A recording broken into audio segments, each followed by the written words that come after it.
All right, I'm going to continue the where we left off last week, but I wanted to sort of cover some ground that we covered last week. My goal in these couple of lessons before we get into Isaiah chapter 44 is to nail down how powerful, number one, how powerful predictive prophecy was in Isaiah's day for the people contemporary with Isaiah.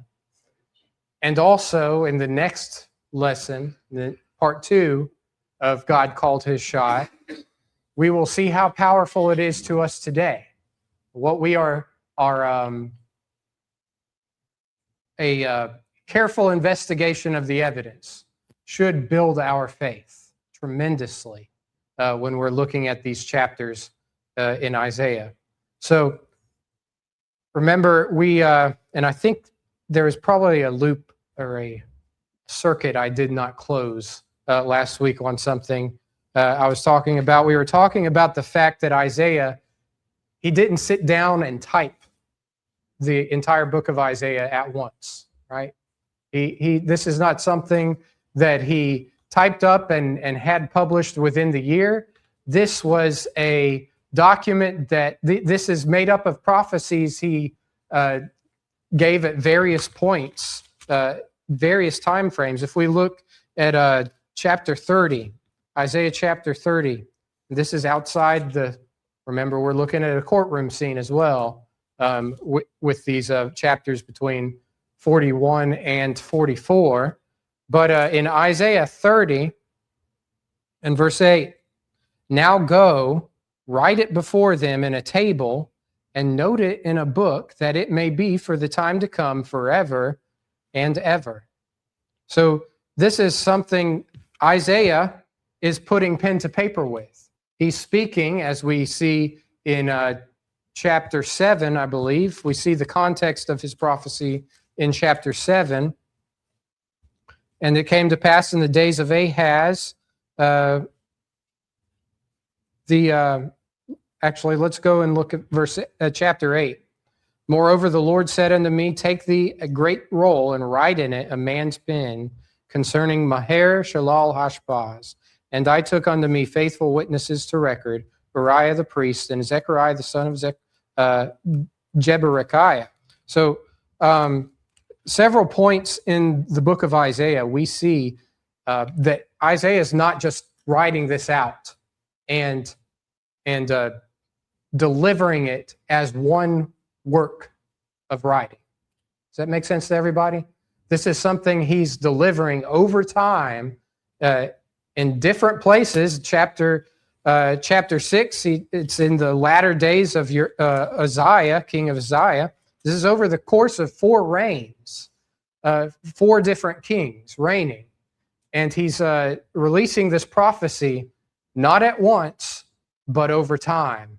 And the reason that's important is we're looking at chapter 41, and he does what? Chapter 41 verse 1, keep silence before me, O islands, and let the people renew their strength. Let them come near, then let them speak.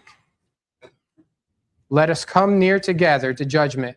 Who raised up the righteous man from the east, called him to his foot, gave the nations before him, and made him rule over kings? He gave them as the dust to his sword and as driven stubble to his bow. So who's he talking about here in Isaiah 41:2? You all know. What's the name? He doesn't give the name in chapter 41. Cyrus, right.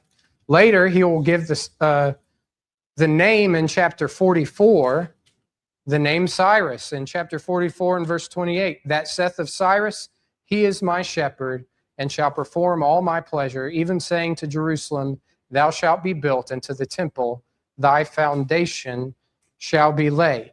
So this is a setup, as I see it. He's given details concerning the one who he's prophesying about, and later on he names him. And this happens over, you would think, a period of time. He doesn't. It's not as though those in Isaiah's day were given both chapter 41 and verse 2 and 44 verse 28 the same day in the same reading, in the same sitting. They had all of this information together. Does that make sense to everybody? All right, so this is going to support the point, and our title for these couple of lessons is God Called His Shot. God called His shot. And what we see, I'm kind of blending a sports analogy. We talked about Larry Bird calling his shots last week, and Corey and I watched The Sandlot this past week, and talked extensively about Babe Ruth, the great Bambino, as they called him. And when one of the boys wanted to imitate the great Bambino, what did he do? He said that, right? And then hit. He called his shot. He said, the ball's going there. And that's exactly what God does. And if we put this in the perspective of one who is living in the time of Isaiah, one who is living in the time of captivity in Babylon, they're going to see that God pointed and said, it's going right there. This is where history is bringing us. And that's exactly, and he's going to see that we saw chapters before this where he's calling judgment upon the nations. And I think you guys remember I showed you that timeline. Isaiah said it would happen here. It happened here during those people's lifetime. They saw these things being completed before their eyes. So when you put it in that perspective, we sit down and we can read, if you really put your mind to it, you could read this book in one day. They didn't have that luxury. Isaiah gave a prophecy, and then there was what? Time. There was time between Isaiah speaking it and the prophecy coming to fruition.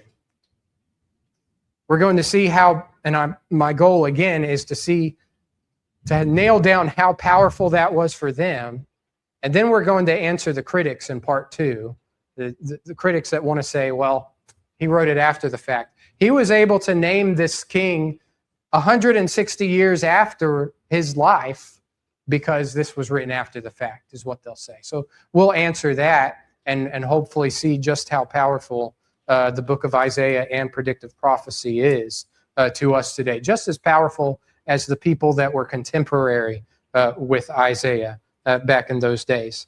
Does that make sense to everybody? All right, so we talked about the trap, the reeb pattern. Again, we're coming back into this language of the courtroom, as we've seen from chapter 41 and going on. The reeb pattern, the courtroom, the litigation pattern. And we talked about the trap being set. The evidence is issued. It's issued there. Who raised up the righteous man from the east, called him to his foot, gave the nations before him, and made him rule over kings. He gave them as the dust to his sword and as driven stubble to his bow. So he's describing what's going to happen. He's laying the trap. We see a challenge is being opened as well. So we have can't remember what I had in the slides, so bear with me here. The trap's mechanism and how that trap works. First, step 1, issue the prediction. Issue the prediction publicly, and what he does here is he issues it without a name. He's not getting too specific. What does he do? He gives you the direction from which this man is coming, from the east. Called him to his foot. He's going to tell him what he's going to do, but he's not naming him here in step 1. Issue the prediction publicly, not privately. Again, going back to Isaiah chapter 30 and verse 8, these things were recorded. These things were recorded for everyone to see. I was just thinking about, when I was in high school, I was the weird one. I was into politics when I was in high school. I don't know how many high schoolers, maybe it's more today, but were interested in politics, especially back then. And so I have quite a number of books written by political commentators, published. I graduated in 2004, so somewhere between 2001, 2004. I've got all these books that were written and published, political commentators. I could name names, but I'm not going to. But it's funny. I can remember things that they said that, well, this is what's going to happen if we continue this war in Iraq. This is what's going to happen, and we're the stability of democracy. Democracy is just going to reign if we just take care of this dictator and blah blah blah blah blah. And it wasn't 100% that was going to actually come to fruition, was it? He didn't know. He could guess. He could make an educated guess about it, but it's really risky when you say stuff like this is for sure what's going to happen, and then guess what happens? Time happens. The passage of time happens, and then it could come true or it cannot. Isaiah's got 160 years. Actually, if you back up to the beginning of Isaiah's ministry, 200 years for all these things between him saying this is what's going to happen and it actually occurring. That's a long challenge, isn't it? That's a long period of time. I mean, short in the grand scheme of things, but to us, I've got an illustration coming up. We'll see how long a prediction that actually is. Step one, issue the prediction publicly. Put it in writing, Isaiah 30 and verse 8. Also chapter 8 and verse 1, I believe it was. So issue the prediction publicly. Put it in writing so everybody can see it. You see how powerful that is? To say this is what's going to occur and put it in writing. Nobody can come back and, Isaiah can't come back and say, hey, I was right though. No, you put it in writing, that's a powerful thing. Then what he does is he issues the challenge. Let's see. Chapter 40.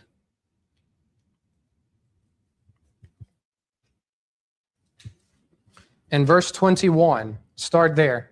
41, I'm sorry. Chapter 41, verse 21. Produce your cause, saith the Lord. Bring forth your strong reasons, saith the King of Jacob. Let them bring them forth and show us what shall happen. So he's issuing a challenge. Does anybody remember who the challenge is being made to? It's being made to, first of all, the Babylonians. The Babylonian gods are going to be named by name, by the way, later on. The Babylonian gods, little g, will be named. So he's issuing the challenge to those false priests, those that worship these idols. He's saying, produce your cause there, chapter 41, 21.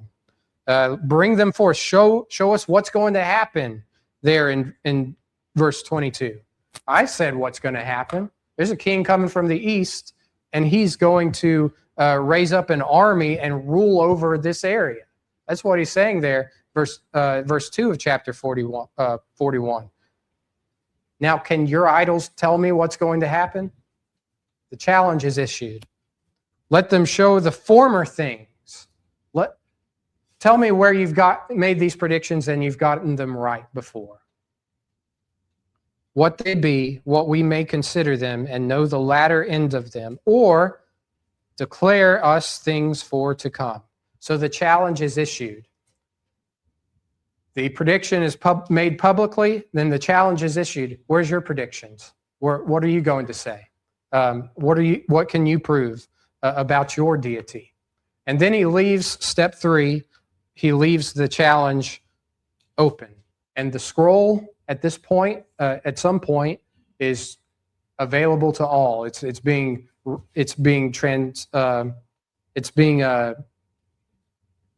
the scribes transcribed and distributed publicly. So everyone has it, or anyone that's interested can have it. We know, again, Daniel had access to the work of Jeremiah. So this is, the prophets were, the prophets, their works were distributed thereafter. And we'll talk about that more in part 2. Step 4, what's he do? He supplies the name and the details. Chapter 40, 42, I'm sorry, 40, yep, 44 actually. 44 and verse 28, and then chapter 45 and verse 1. He's naming names. He's giving details. So every position you can have, these Babylonian priests of these false gods can say whatever they want in those 160 years after he's named names. They have every chance to prove themselves as deity. And they have every chance to disprove what Isaiah is saying. Make sense? See how this is a trap? This he's saying, I'm laying out the prediction. Where are your predictions? What's going to happen? Tell me. If you can show me in some way that you have foreknowledge of what's going to happen, then you've proven yourself. You've proven Isaiah, who says there's no comparison to God. Chapter 40 and verse 18, to whom then will ye liken God, or to what likeness will ye compare unto him? The workman melteth a graven image, and the goldsmith spreadeth it over with gold, and casteth silver chains. He that is so impoverished that he hath no oblation chooseth a tree that will not rot. He seeketh unto him a cunning workman to prepare a graven image that shall not be moved. Have ye not known? Have ye not heard? Hath it not been told you from the beginning? Have you not understood from the foundations of the earth? It is he that sitteth upon the circle of the earth, and the inhabitants thereof are as grasshoppers, that stretcheth out the heavens as a curtain, and spreadeth them out as a tent to dwell in, that bringeth the princes to nothing. He maketh the judges of the earth as vanity. Yea, they shall not be planted. Yea, they shall not be sown. Yea, their stock shall not take root in the earth, and he shall also blow upon them. They shall wither, and the whirlwind shall take them away as stubble. There is none, as Isaiah is saying, none can compare to God. And none can do what he's done, and none can do what he is doing. Right? And here in chapter 41, he's laying a trap. He's saying, make your case. They're about to be proven as frauds. Make sense to everybody? Yes, ma'am. It's a good, when we're trying to talk to our friends that don't know about God or trying to understand who he is, it's a good way to present someone just how God's word is, just based on, hey, this guy he's talked about, and he's not mentioned until later. It's another proof of God and how the Bible is to really be able to use it to help friends or things. Yeah, absolutely. Absolutely. And especially after part 2, when we can nail down the fact that this was not written after the fact. There's no way it could have been written after the fact, that this man Cyrus was named by Isaiah over 100 years before the man was born. Powerful stuff. So chapter 41, and we just read 2. We look at verse 25 of chapter 41. I have raised up one from the north, and he shall come.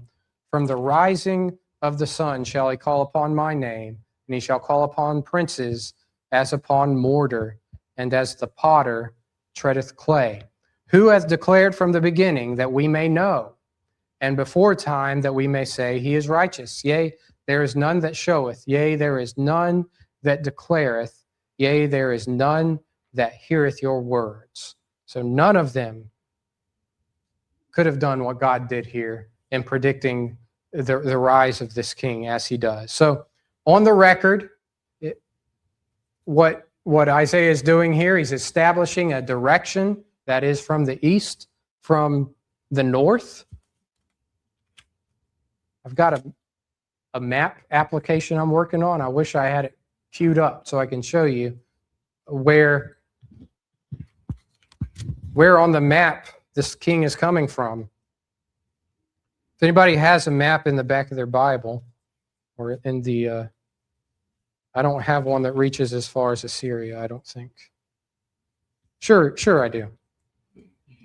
So if you could see, you can't, but I'm just going to point at it anyways. Jerusalem's right here, and then you have Assyria all over here. So even if you can't read it from where you're at, if I'm moving from here to here, that's northeast, isn't it? And that's precisely where Isaiah says this man is coming from. So you have on the record, he's saying he's coming from the east and north. He's going to say nations are going to be subdued, and kings are going to be brought low. And the important thing of all this admission is it's God's doing. God is the one doing this. When the captives in Babylon later would look at this, and they'd see the man, the direction named, the man's name named, the actions that this man did occurring, and Isaiah says that God did it, their conclusion is what?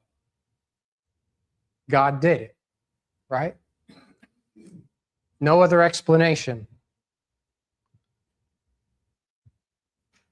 But what's withheld first is the name, which may be deliberately absent. Of course, we went over that last week. I don't know how much time passed between 41 and 44.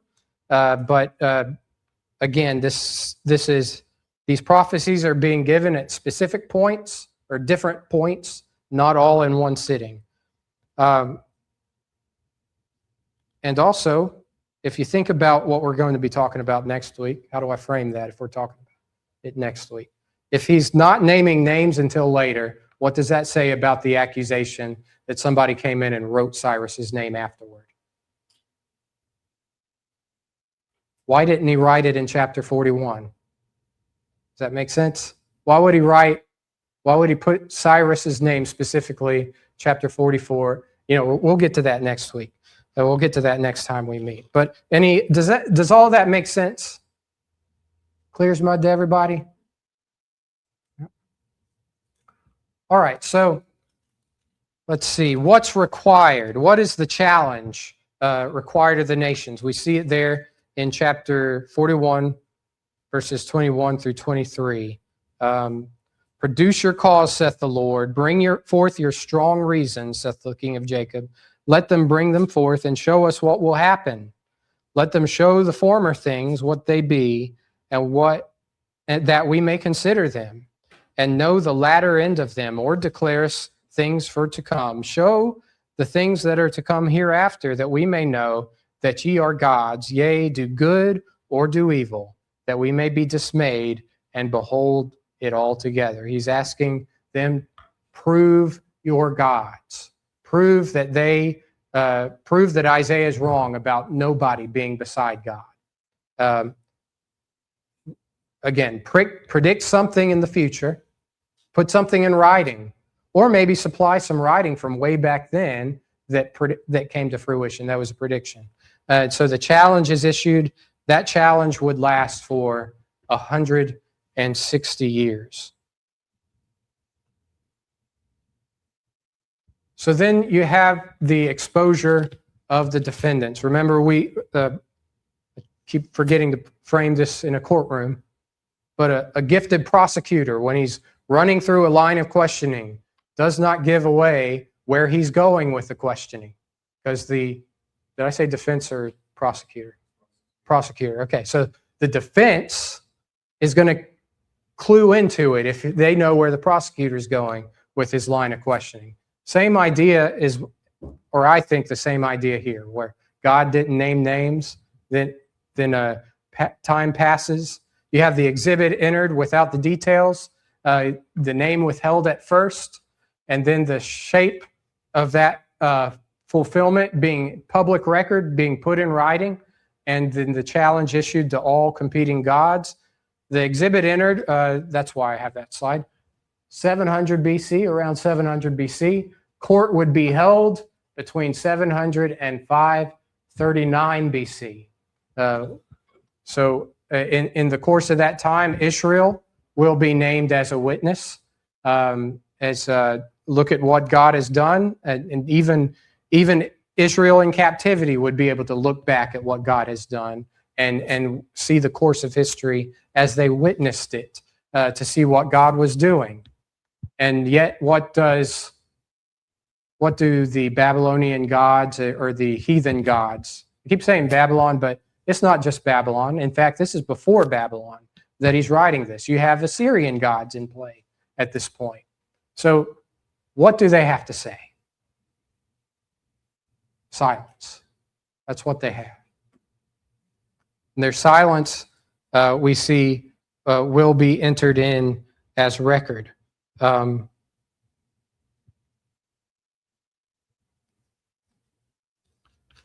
So I want to point out that Isaiah does name the names of gods. If we look at chapter 46,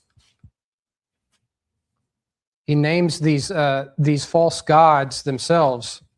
46 and verse 1, Bel boweth down, Nebo stoopeth. These are gods, little g gods.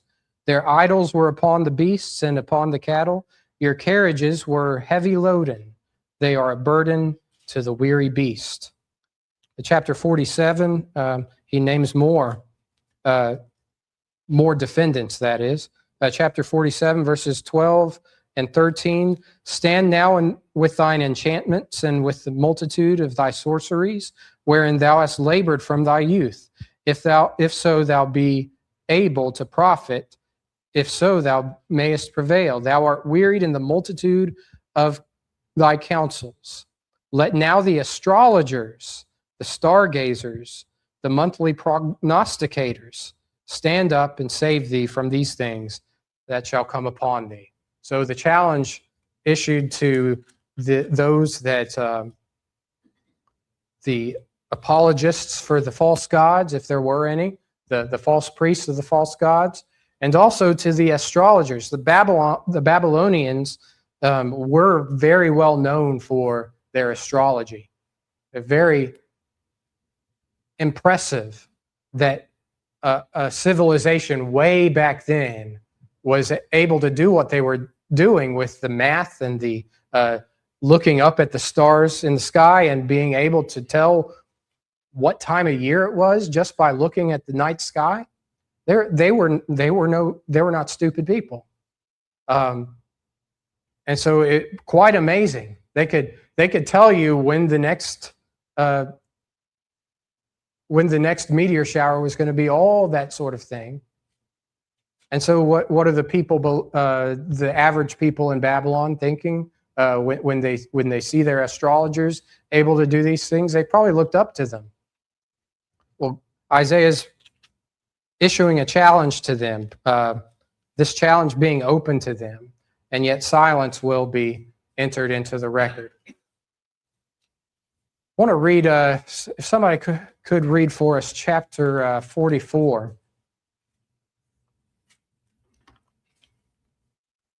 Is where the trap springs here. Chapter 44, 28 through chapter 45 and verse 5, please.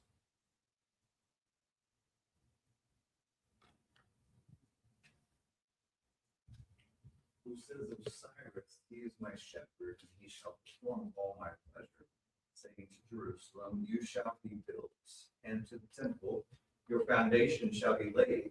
Thus saith the Lord to his anointed, to Cyrus, whose right hand I have held, to subdue nations before him, and loose the armor of kings, open before him the double doors, so that the gates will not be shut. I will go before you and make the crooked places straight. I will break in pieces the gates of bronze and cut the bars of iron. I will give you the treasures of darkness and hidden riches of secret places, that you may know that I, the Lord, who call you by your name, am the God of Israel. For Jacob, my servant's sake, and Israel my elect. I have even called you by your name. I have named you, though you have not known me. I am the Lord, and there is no other. There is no God beside me. I will gird you, though you have not known me. All right. Thank you, brother. So we have the trap, names being named, actions being given. What's going to happen? Where are they going to return to? They're returning to Jerusalem. This by the pen of Isaiah. Returning to Jerusalem, what's being rebuilt? The temple, right? Let's look at Ezra chapter 1. Ezra chapter 1. Now in the first year of Cyrus, king of Persia, that the word of the Lord by the mouth of Jeremiah might be fulfilled, the Lord stirred up the spirit of Cyrus, king of Persia, that he made a proclamation throughout all his kingdom, and put it also in writing, saying, Thus saith Cyrus, king of Persia, the Lord God of heaven hath given me all the kingdoms of the earth, and he hath charged me to build him an house at Jerusalem, which is in Judah. Trap is sprung. So this occurs 160 years after Isaiah called his shot, after Isaiah names names. I should say God called his shot, not Isaiah. God, through Isaiah, called his shot. And so the naysayers, the prophets and priests of the false gods, Nebo and all those others, are left looking like dummies. Yes, sir. I think the kind of over when it comes to naysayers, Cyrus' rise was miraculous. Just by reading over this phrase. Highly unlikely, right? Because it happened so fast. Mm-hmm.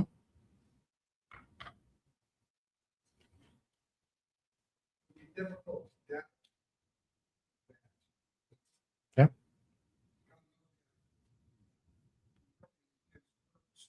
naming him and the events happening as we did. This was a big deal. Yes. Yes, sir. Yep. I think too, not only in the context of being a big deal, 100%, John's saying, but there's also this aspect of the trust factor concerning God. Mhm. And regarding idols and man's ways, it hasn't changed at all. There's a man, Scott Galloway, at NYU Stern years ago, who published a book and talked about how Google is the new God. Mhm. Because whenever you have a request, you need something, you can go to Google and it gives it to you. And even though that is kind of tongue in cheek, the practicality of it is in many ways accurate because people will look to other channels and other mechanisms as to something worthy of trust. Yeah. What God has shown us in this context and throughout time, whether it be the specifics of Cyrus, the rebuilding of the temple, just through centuries, throughout time, is he is worthy of trust. And it is extremely difficult for us as people to trust. You talked about politics earlier. We always want to look at a politician, and it's hard not to, and kind of get behind him or her or whatever, and just champion and say, yes. But even your most favorite, whatever, leader, they're going to tell you. Yep. And there's going to be issues that you feel like, you know what, I wanted to trust and I wanted to think that this was going to give me what I was expecting. Mhm. It does not. Regarding eternity, there's only one who we can trust, and there's only one we should trust. Yep. Which is God. And he has shown us this. And the value you mentioned earlier too, like we would probably need to see the last lesson for this one really hit. I would argue all of these lessons in combination would be needed in a way because it's the collection of all of it. And Paul says this to Timothy in 2 Timothy 3, In verse 15, he says, and that from childhood you have known the Holy Scriptures, which are able to make you wise for salvation through faith, which is in Christ Jesus. Well, Timothy didn't have the New Testament. Right. So why is it the Old Testament makes us wise regarding salvation in Christ? Because it sharpens our mind to start realizing God is the only one that I can trust. Absolutely. And he has proven Amen. it. And unpacking these chapters and these verses, which takes a ton of study and it's really difficult to do, but it brings out he is worthy of. Amen. Yeah. Yeah. We really need to grasp, and that's the goal of these couple of lessons is you put it very succinctly. We can trust God, and we should trust God. We can trust His Word. We're gonna open that up next week. We can trust that this wasn't written after the fact. We can do that. So that was the bell. I have some dates here. Key dates of the 160-year silence.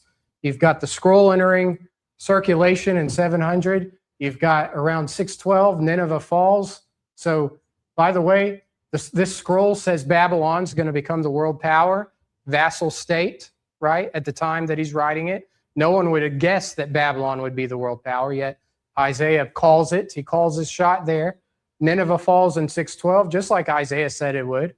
605 to 586, you have the Babylonian exile taking place because Babylon's taken over. 559, Cyrus becomes king of Persia, 140 years after Isaiah's scroll. And in 539, he conquers Babylon, and the trap closes, just as we've been looking at it. 538, the decree of Cyrus is issued. That's where 44:28 is enacted, and Ezra chapter 1, verse 1 takes place in 538. And then 516 BC, we see that second temple is completed. It's rebuilt, and every element of the prophecy that Isaiah gives us is fulfilled by 516. Just a quick little timeline if you're a visual learner, as I am, and I'll have another version of this later on. But Cyrus names the name in 701 BC. The Babylonians rise to power I think it was around, let me look at that again, about 612. You have Judah carried into Babylonian captivity in 597. You have Judah carried away into Babylon, the second and the third waves in 587, 586. The Persians rise to power, and then 539, we have Cyrus's rise to power. So 160 years of challenges to their gods, 160 years for man to get acquainted with Isaiah's prophecy, and he sees it coming to fruition before his eyes. Isn't that powerful? Would that be powerful to you if you were contemporary with Isaiah? And next week, it'll be powerful to us when we prove that these things were not written after the fact. Isaiah really did write these things 160 years before they happened. By the way, I just wanted to go ahead and share this. The equivalent of Isaiah doing that, George Washington, we're in our 250th anniversary of a nation, right? Say George Washington, who took office in 1789, says, I, George Washington, 1776, predict that the name of the President of the United States, who he's not just naming him, he's saying what he's going to do. He's going to officially proclaim the end of a war with both Germany and Japan, who didn't exist, right? Didn't exist. Well, they existed some form. You had the Hessians back in, and yeah, Japan existed as well. So yeah, forget that. I was thinking in Isaiah's day. But say Germany and Japan, they're going to end this war in 1951. And the president, I'm going to name names. That's Harry Truman. Say George Washington, that would be pretty remarkable if George Washington could do that, right? Well, that's exactly what Isaiah did. Same period of time. This is 200 years of his ministry. This is actually 160, I believe. But Harry Truman wouldn't even believe it. Harry Truman would, exactly. It's a good one. So pretty powerful stuff. And next week, I hope to submit how powerful the book of Isaiah is and should be to gain our trust. So thank you, guys. Deutero.